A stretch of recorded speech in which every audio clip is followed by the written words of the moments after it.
It's June 29. Ukrainian Media Center Inform continues its operation. My name is Svetlana Shaparenko. I don't know whether it's positive or sad fact, but war united Ukrainians as nothing ever did. It gave us realization of who we are, where our land is, and in fact, what do we understand as our identity. We kind of understand it, but now we will be talking about the sociological study, which is about to verify our theories. So we start this press conference, Identity of Ukrainian Citizens, State and Dynamics of Changes. I want to introduce our speakers: Viktor Yelenskyi, Head of the State Service of Ukraine for Ethnic Policy and Freedom of Conscience; Yuriy, Yakymenko, President at the Razumkov Centre; and Mykhailo, Mischenko, Deputy Director of the Sociological Service at the Razumkov Centre.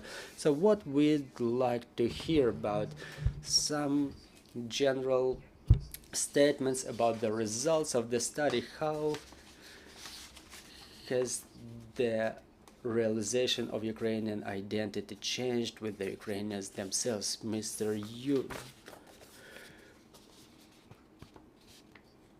Yuriy, please. Good afternoon, dear ladies and gentlemen, everybody who watches and listens to us. In brief, I would like to describe certain trends that we observe within quite an extended period, because the details of this study, the specific indicators, will be described by my colleague, Mr. Mykhailo Mischenko. So the Razumkov Centre studies the problem of establishment of the civic identity of the citizens of Ukraine starting from 2004-2005. Why specifically since then? Because it was then when the Ukrainian society started getting this myth about division into sorts, about the differences between East and West through pro-Russian politicians.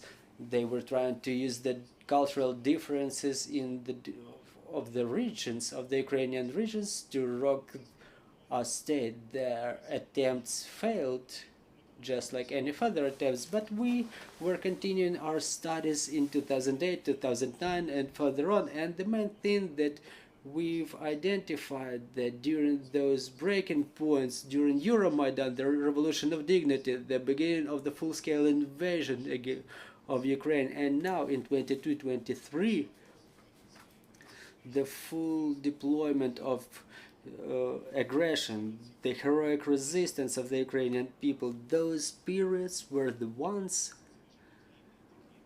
well, it's an ambiguous moment, because fortunately and unfortunately they worked as the catalysts for the national consolidation, for the positive changes, and this is exactly what the results of our studies verify. I would like to describe in brief why specifically this topic, and specifically now in the end of 2022, the law was adopted on establishing of national identity. Starting from the 1st January 2023, it came into effect, and the legislator contemplated some sociological measurability of indicators of the success of the policy of establishment of national identity and civic identity. So we've measured those indicators. We were asking the same questions before, but in full compliance with this law. Now we have, so to say, a section that can be further on monitored, and by which we may measure the efficacy of the work of the state and what's going on in the society generally.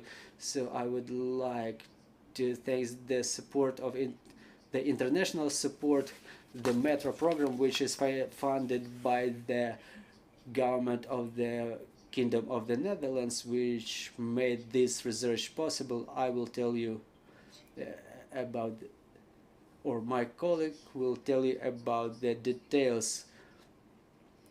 Well, before we proceed to the details, I would like to ask Mr. Viktor. So that study is about to reflect the government policies for establishment of civil and national identity, but what was the government doing recently in this area? What are the changes that you're observing now? Well, first of all, I would like to remind everybody who's watching and listening to us that the modern world tells a lot about identity. A sociologist, a reputed sociologist, Zygmunt Bauman, said that an amount of discussion about identity tells even more than the content of such conversations. There are wars around identities.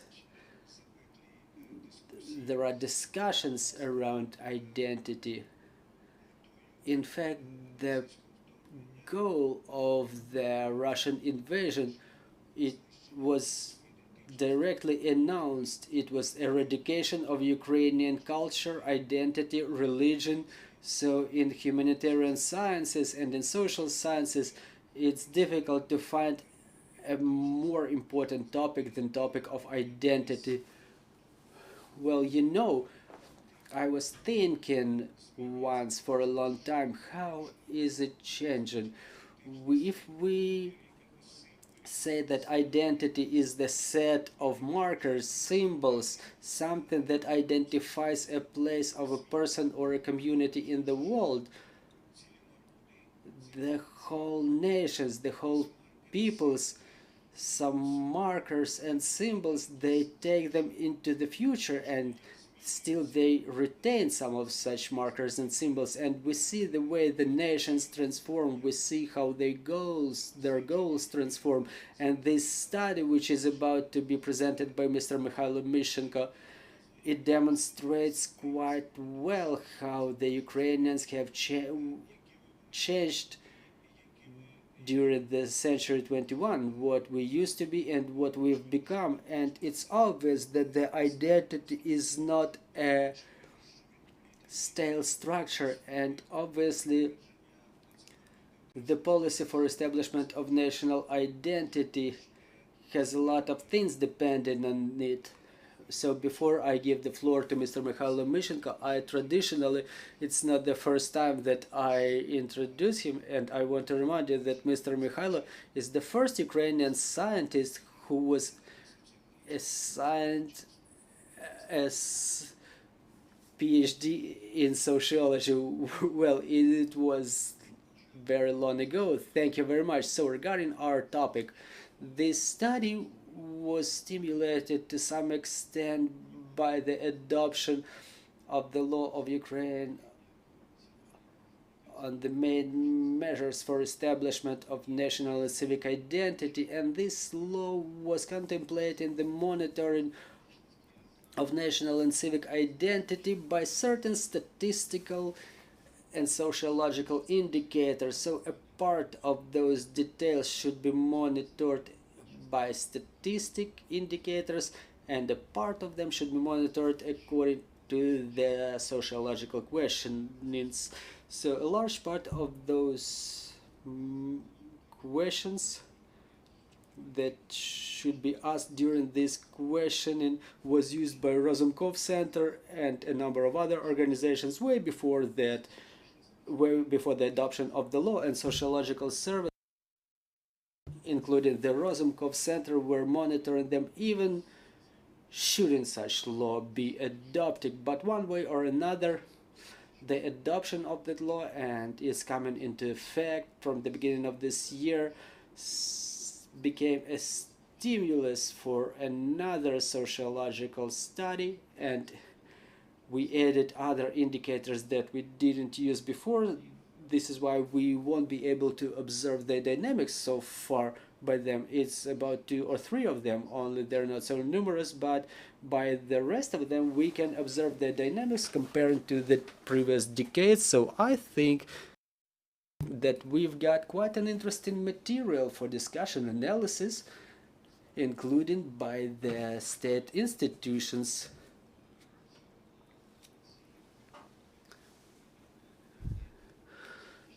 So for this press conference, we were using the details of the questioning that was conducted by Razumkov Centre in May this year. It covered all the territories under Ukrainian control, apart from those where the active battles are going on. So there was no questioning in the temporarily occupied territories and in the areas of the active warfare. We questioned more than 2,000 respondents, which allowed us to obtain quite reliable results. So regarding the indicators, I would like to emphasize that those indicators are the indicators of national and civil identity. So it's not only about ethnic self-identification or readiness to defend the country, but also about the civil activities, the participation in the organizations that influence or capable of influencing the situation in the society, civil organizations, ability to influence the government, the local governments, the tolerance to corruption, and so on and so forth. So let's start with such an indicator as the number of Ukrainians who take pride in their Ukrainian citizenship. Responding to this question, according to the last questioning, 94% of the questioned said that they take pride or mostly take pride in their citizenship. Back in 2015, their number was smaller, 68%. In the year 2000, it was 62%. So we see between the years 2000 and 2010 the situation has not changed at all, and now we see quite an efficient dynamics. 94% of the respondents said they take pride in their Ukrainian citizenship. We see the increase in the share of those who take a lot of pride. In 2000 it was only 23% of such respondents, and according to the last questioning, it's 71% of the respondents. And we have to say that the share of those who take pride in their Ukrainian citizenship is quite high across all the regions. For example, it's 80% in the west and in the central regions, or they take a lot of pride. And in central regions it's 72%, 60%.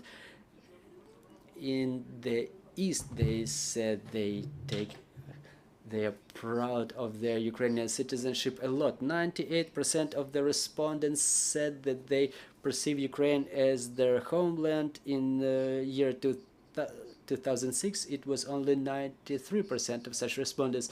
97% of the respondents says that they have patriotic feelings and love to Ukraine. In 2016 this number was 76%. Comparing to previous years, significantly increased number of those who take pride in national symbols. For example, the share of those who take pride in Ukrainian flag grew from 26% in 2011 to 75 almost percent in 23. Those who take pride in the coat of arms of Ukraine, their share has grown from 25% in 2011 to 75% in 23. The anthem of Ukraine grew from 22% up to almost 69 from 2011 to 23. Those who take pride in the national language, their share has grown from 32% in 2011 to 75 almost percent in 23. The indicator of those who would like to leave Ukraine for permanent living outside. So the higher is this percentage,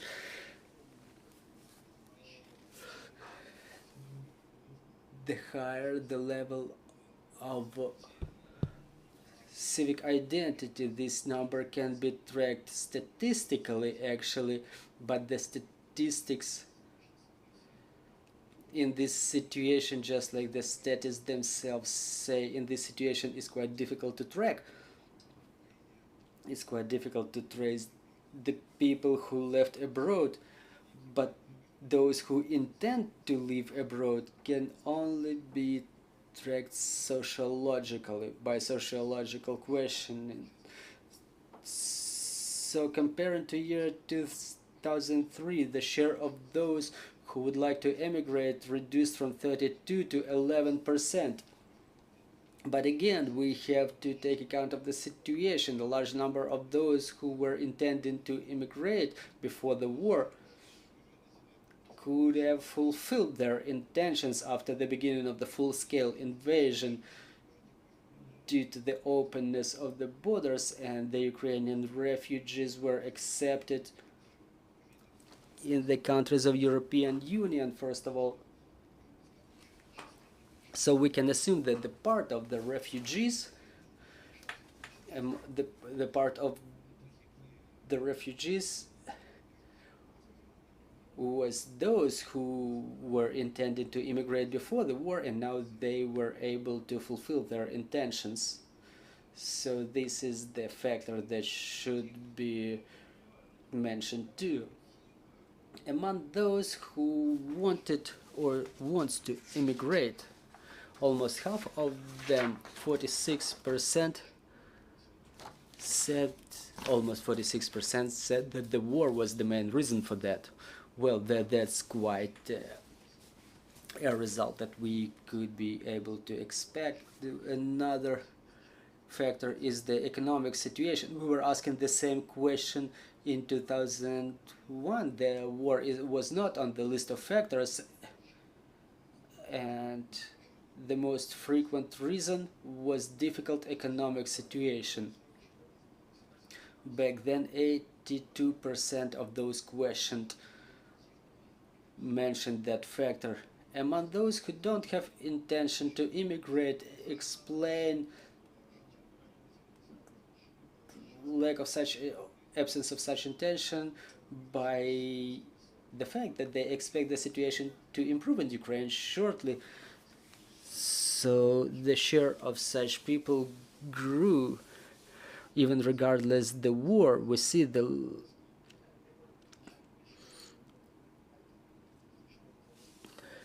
expectations have grown, the optimism has grown even during the war. Comparing to the year 2000, the level of optimism in Ukraine and optimistic outlook is increasing in Ukraine recently. Up to 12% has grown the number of those who said that they cannot immigrate during a difficult hour. A share of those who say that everything is good in Ukraine grew from 2.5% to 8.5% from 2000 to 23. Among those who don't have intentions to immigrate, from 30 down to 14%. Decrease the number of those who say that nobody needs them abroad, and down to 16% decrease the number of those who say they cannot leave the land of their ancestors. People also respond that they are used to such life, also the lack of knowledge of foreign languages, or difficulty to establish the businesses abroad. Yes, can you please hold the microphone closer? Yeah, comparing to the year 2011, a little bit smaller is from 9% down to 6%, decrease the number of those who would like to work abroad, even illegally, and a little bit more, from 23 to 26%, grew the number of those who would like to work abroad legally.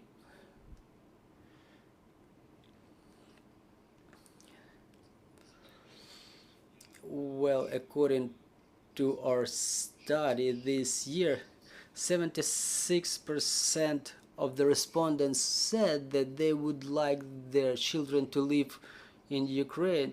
So this is the indicator which is contemplated by the aforementioned law. Comparing to year 2001, significantly increased the number of those who are confident that their children living in Ukraine can obtain necessary education, including higher education.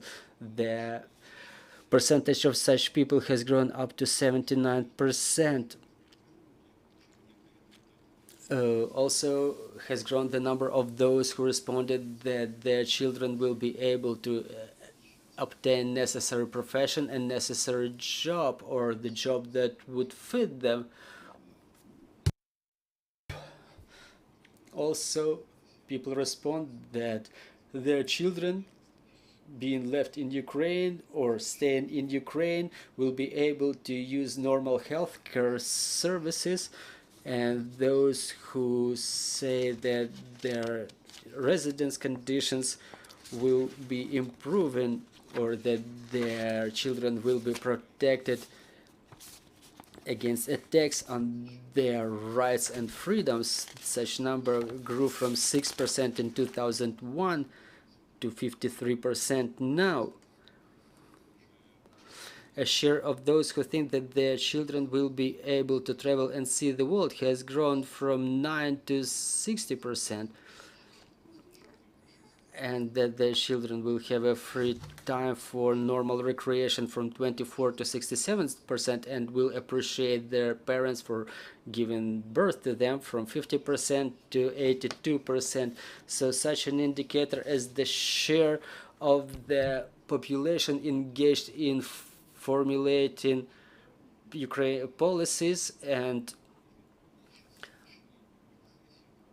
taking the management decisions. So almost 78% responded then that they cannot influence such processes.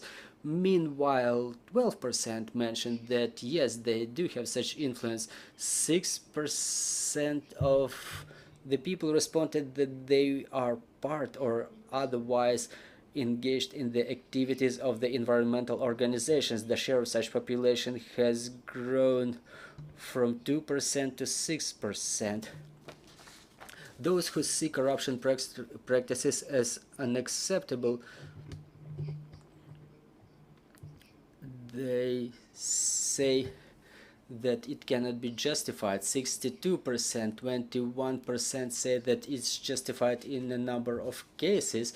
I mean, the bribery of the government officials. In my opinion, those are not very optimistic indicators. If about 30% of the population think that at least under certain circumstances government officials can be bribed, I think that we could add those that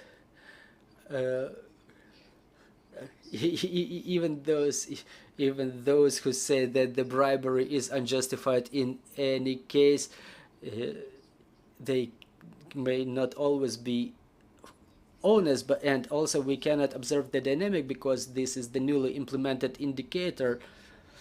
Also, the number of people with a good command of Ukrainian language, 68% evaluate their level as fluent, 28% say that their level is sufficient for the communication on a normal level. However, they feel difficult communicating in the specialized topics.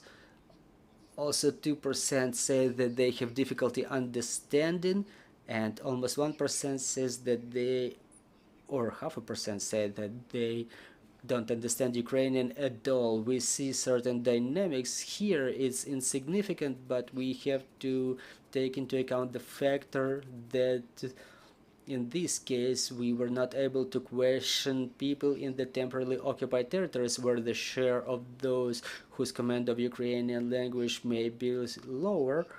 But for the clarity of comparison, we were comparing by regions.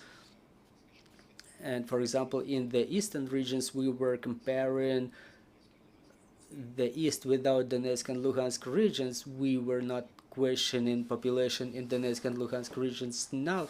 So we've taken the details from Donetsk and Luhansk regions for the sake of comparison. So we were comparing with the same territories, so to say, where we questioned them last month.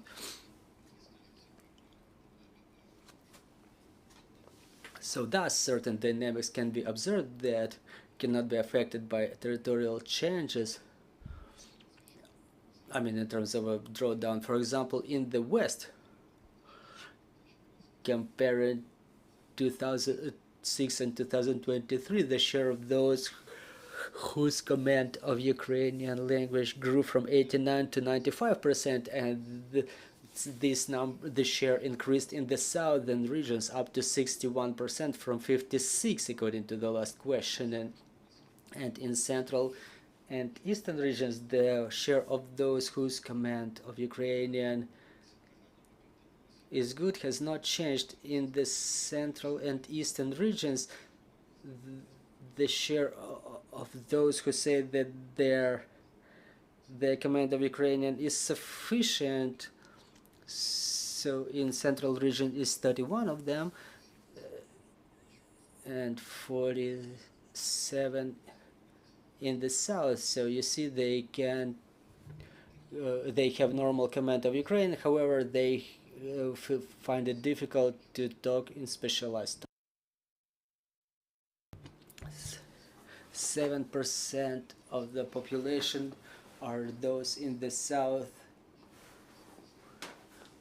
who don't understand or find it difficult to communicate in Ukrainian. It's only 1% in central and 0 in the west. Those who don't understand Ukrainian language completely, the majority of them, 2%, are in the eastern regions.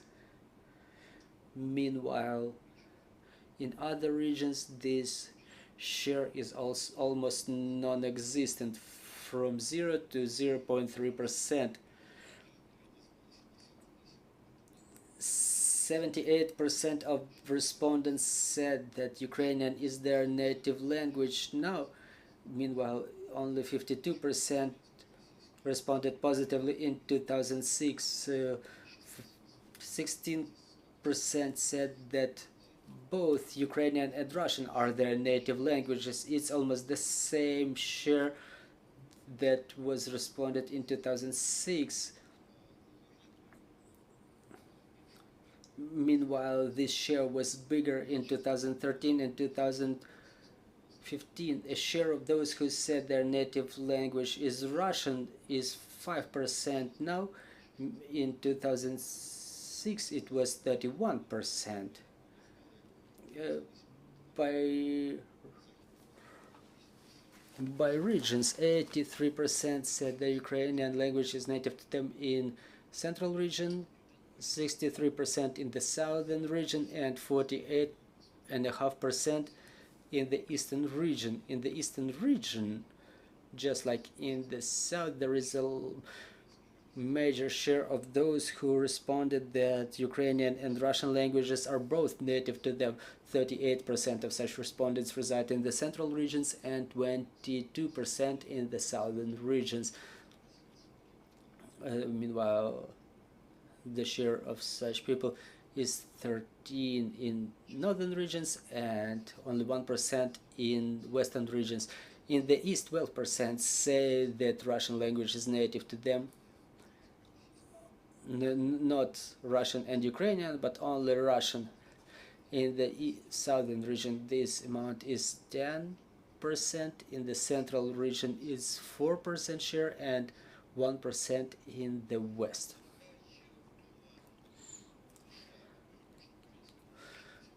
68% of the population speak Ukrainian at home, mostly or completely. This percentage was lower. It was 40% back in 2006. Speaking Russian at home is now 22%, and it was 14 or almost 15% back in 2016. This amount was almost 25% back in 2006. What's interesting is the dynamics by the regions comparing years 2006 and 2023. The share of those who speak only Russian or mostly Russian at home decreased significantly in central, southern, and eastern regions. The share of those who speak mostly or absolutely only Ukrainian grew significantly everywhere. So those who speak both languages, the share of such people changed across the regions. So in those regions, people were using Russian language more frequently before, and now they switched to bilinguality. For example, in southern region, 51% said that they use both Russian and Ukrainian at the same, equally. Also, we were asking about the language that people use outside of their homes during their training, during their work, and so on. So speaking only or mostly Ukrainian outside is 65%. Now this indicator was 46% in 2015. Or mostly Russian, it's 8%. Meanwhile, in 2015, it was 24%. Speaking equally, using equally Russian and Ukrainian outside of their homes is 29%, and this share is unchanged. And we were asking also which language is more prestigious for use among the friends and colleagues. So Ukrainian language was named by almost 74%, 9% said it's Russian language, 13% said it doesn't make a difference. Back in 2015, the same question was responded about Ukrainian language by 43%, 21.5% said it's Russian language, and 29% said that it makes no difference.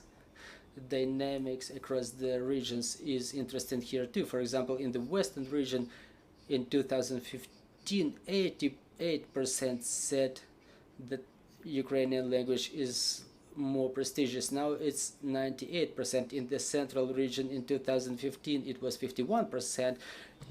It grew to 82%. In southern region, it used to be 16, and this number grew to 33. In the east, it was 21%, and now this share grew to 45%. A share of the population who are ready to defend the territorial integrity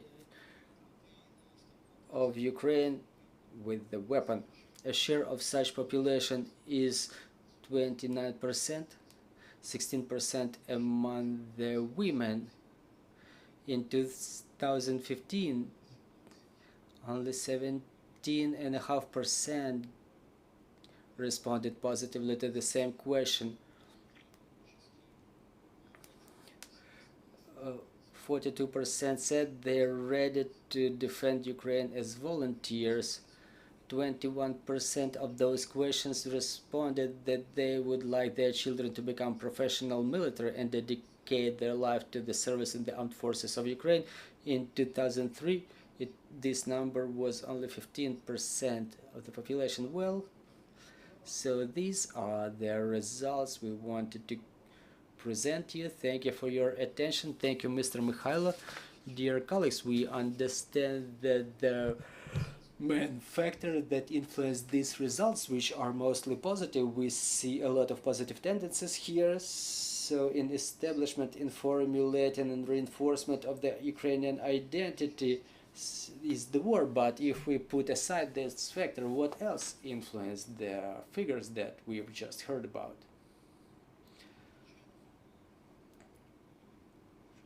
Well, obviously, any historical events, they influence the mass conscious, but such events as war, they are even of major influence. We observed certain dynamics even before, but say back in the 90s, this type of dynamics was not so noticeable. It was minimally expressed, and there were other tendencies, negative tendencies like social apathy, disappointment, despair. The situation started changing starting from 2000s, and it can be explained by the fact that there is the civil society being formed in Ukraine. The realization of social activity, is being formulated. In Soviet Union, people were relying on the state, that the state will do everything for you. Very little things depend on the personalities. There was a statement about the social activity in Soviet Union, but in reality, the social activity, even if it was not regulated from above, it was not only not encouraged, but it was punished for. So the biggest changes occurring in the civil society now is the realization of the fact that if I don't bring any positive changes to the society, so those changes are never about to happen. And more and more people, specifically the youth, they take a proactive stance in life, socially proactive stance.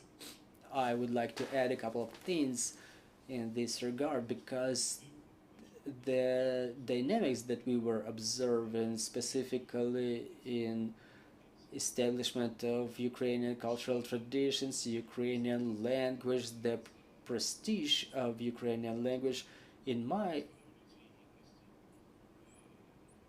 opinion, it starts after Euromaidan, after the Revolution of Dignity, and with the beginning of Russian aggression. So this factor of war, it should be considered before, but it's also the factor of national language policies. If we recall the political decisions taken since then, is the language law, the law on mass media, the law on advertising, the decommunization law,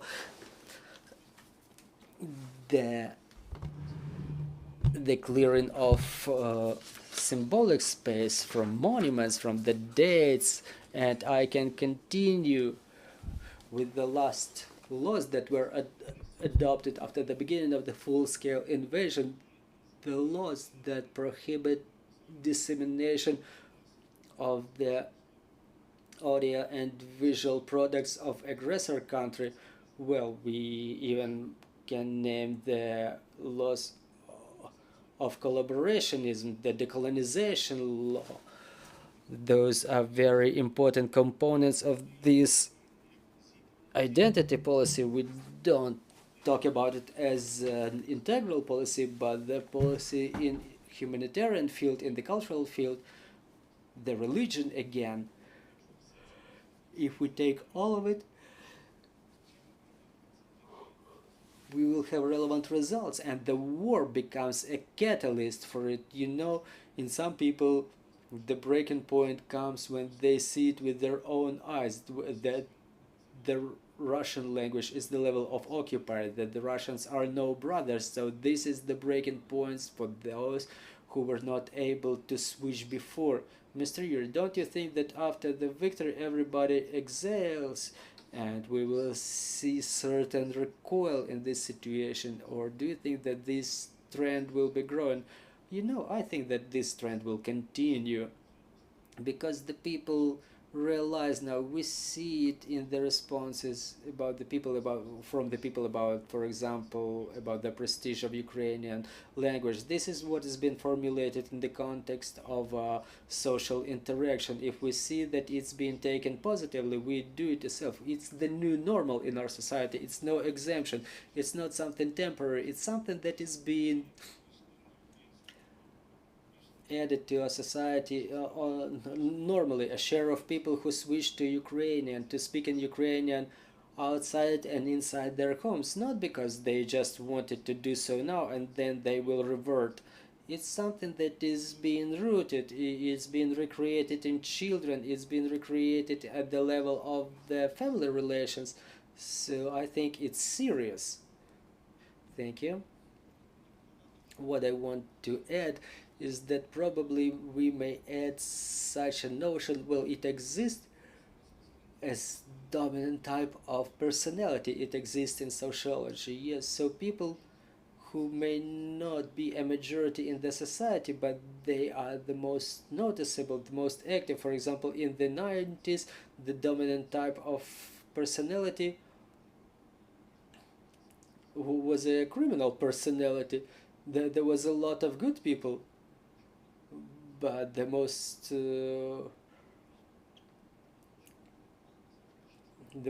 noticeable were those who were accumulating capital in some illegal ways. They were originating from the Soviet system somehow, because Soviet people specifically during the Zastoy period, the Brezhnev period, they were not believing in the ideals of communism and socialism. And if socialism proclaimed accumulation of material goods, the Soviet people were understanding that first of all they need to accumulate some material goods for themselves, because material goods for the society is something indefinite, uncertain, and not quite comprehensible. And as soon as they got this opportunity within the framework of market economy, everybody started doing it.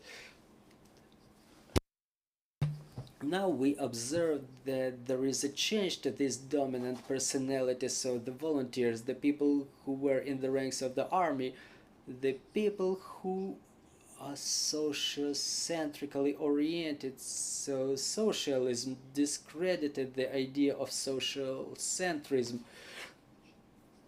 In Soviet Union, the people who proclaimed that it's necessary to serve the society, they were taken quite skeptically.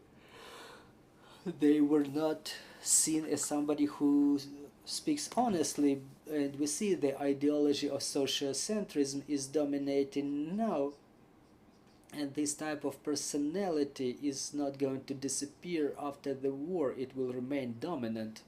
Thank you. Mr. Viktor, question to you: how will the results of this study influence the further formulating of the government policies? Well, I want to say that everything the Razumkov Center is doing is the studies that are going on for a quarter a year. They are related to the religious situation in Ukraine, and they corrected the religious policy of the government significantly, and they served as the fundamental for the concept of the state and church relations that are being implemented in Ukraine now. However, officially this concept was not adopted, and the same thing is with identity.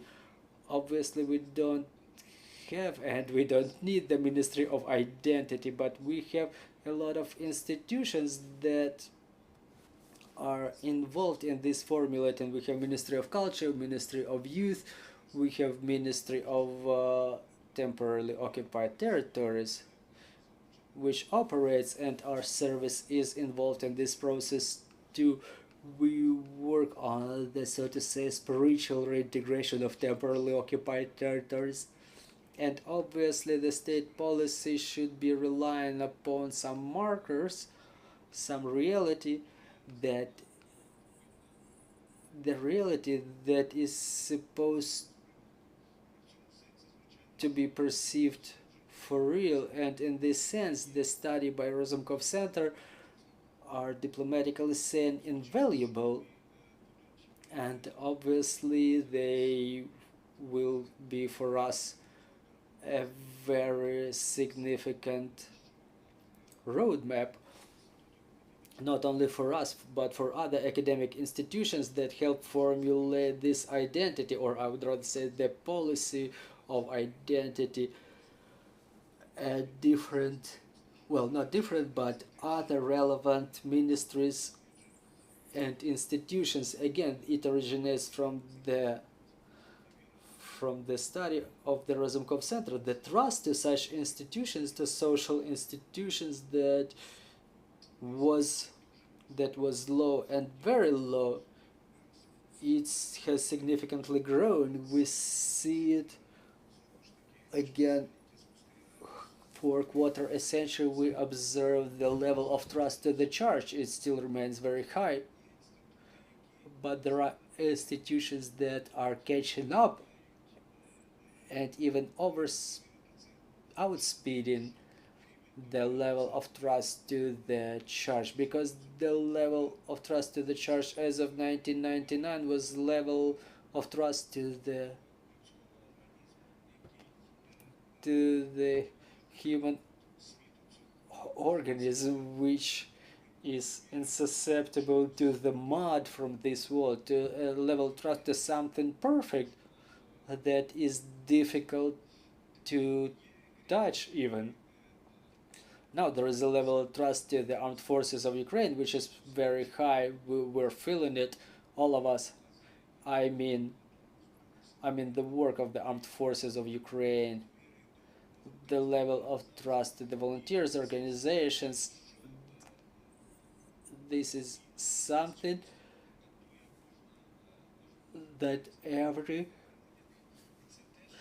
Ukrainian citizen has permanent contact with, and it is a result of the changes that have taken place during century 21. Those changes were not linear. We've seen the sparks of that in 2004 after the Orange Revolution. We've observed those sparks during preparation of this process that was fallen on the years 2011-2013, where the society was not ready to accept this overall anti-Ukrainian regime that was trying to turn Ukraine in the opposite way. We were feeling it during the Revolution of Dignity. It's difficult to dispute that it was the upheaval of Ukrainian identity and the realization of Ukrainians as a nation in this world, and obviously now during the bigger war. Dear colleagues, do we have any questions from the floor? Svetlana Tkachuk, Ukrinform, good afternoon. I have two questions to the experts. First question is about the Ukrainians who are currently staying abroad. Will or does staying there influence their perception of Ukraine? And another question, do you forecast the emergence of any new dividing narratives that may emerge after the war and influence our identity? Well, regarding those who stay abroad, what has a significant meaning is the motivation for living. Whether people want to stay abroad or they want to come back to Ukraine. To a significant extent, whether people are about to return depends on the situation in our country. However,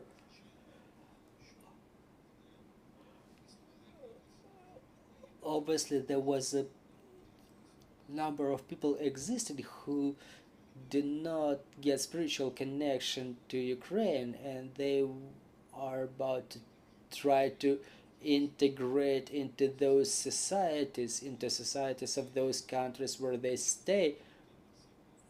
And we obviously cannot influence it in every country. There are people who live physical lives for whom the spiritual values don't have a significant meaning, and it's difficult to expect that all those Ukrainians who stay abroad are ethnically conscious. We should not expect it from them.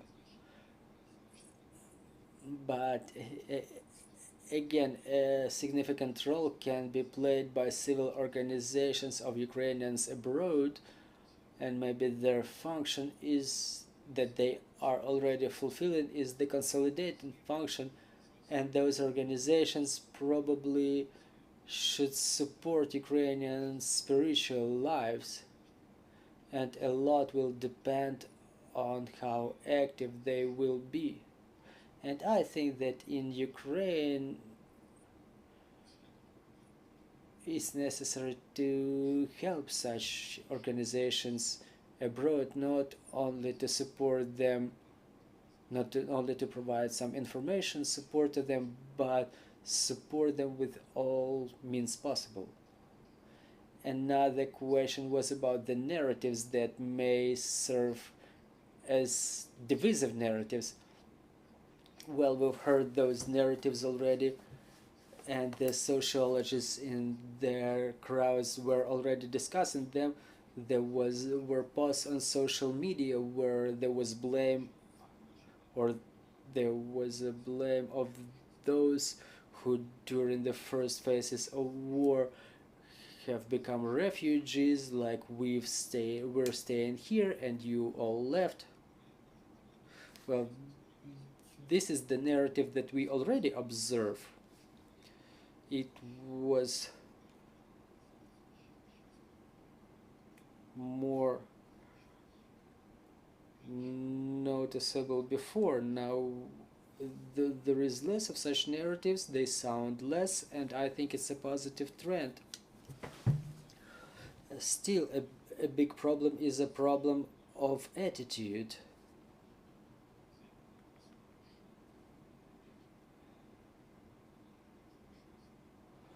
Well, I mean the people who still remain in the occupied territories, specifically the areas that were occupied back in 2014, and reintegration of those territories, both cultural and mental, it will be a very acute issue, and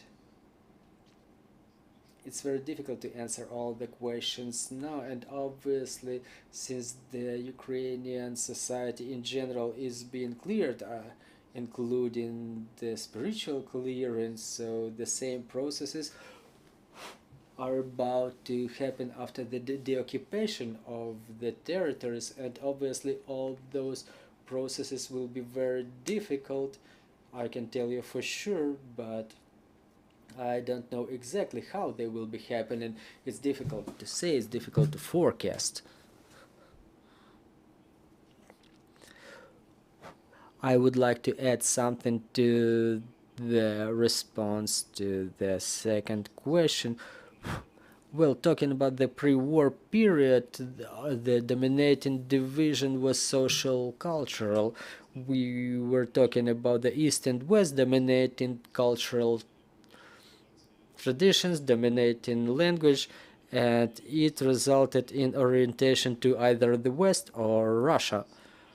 Now, based on our study that were going on before the war and which are held until now, we see that this division loses its actuality because in all regions of Ukraine, the majority starts speaking Ukrainian language. They name Ukrainian language as the native, or the majority, the major share recognizes Ukraine as their homeland. They support European integration. They support joining NATO. So this social and cultural division has no meaning to us anymore. We're talking about those territories that did not end up under Russian occupation.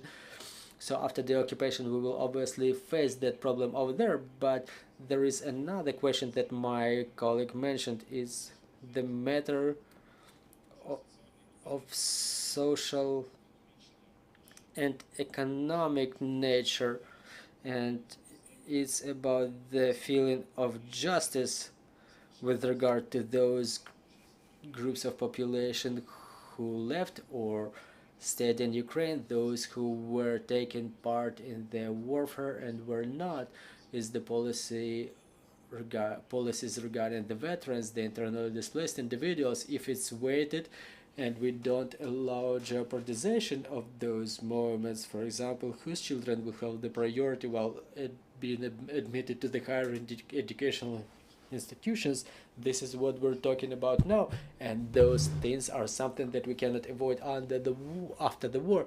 Some had to leave, some had their homes destroyed, someone had their family members killed. So this social background, it will have these tense moments, but talking about general self-identification of Ukrainians, everybody is united by the faith in victory, the expectations of the bright future of their country. And another important thing that derives from this study, many people believe that that their children can get good education, good life here, chances of good life and self-development here. So I think that all those things are temporary. Meanwhile, that trust in your homeland is something that unites you and something that will persist and drive us to the victory. Dear guests, thank you very much for this optimistic conversation. It really instills some optimism. For what I understand, you have something to add. No, I just wanted to say that to a certain extent we are living our lives in some information bubbles, and the fact that some sentiments that exist in our reference environment, the sentiments may be non-existent in other bubbles, so we have to thank our sociologists, and we have to support their intention to measure everything that's going on with the society, and to continue telling us about that on a regular basis, because I frequently face the situation when some environments, they do not understand how other environments live. In no case it cancels something that my colleagues were talking about, but again, it requires permanent monitoring of social situation from them. And to wrap up, I would like to thank Mr. Viktor for the cooperation that we have for more than quarter century, and as the head of the State Service of Ukraine for Ethnic Policy and Freedom of Conscience, we see interest in our study, and what we've presented today is insignificant part of the identity study. There are more materials, there are regional breakdowns, differences, we can see how people see the distance between them and other regions, their social and political identification. But using this opportunity, I would like to give Mr. Viktor the full set of these materials.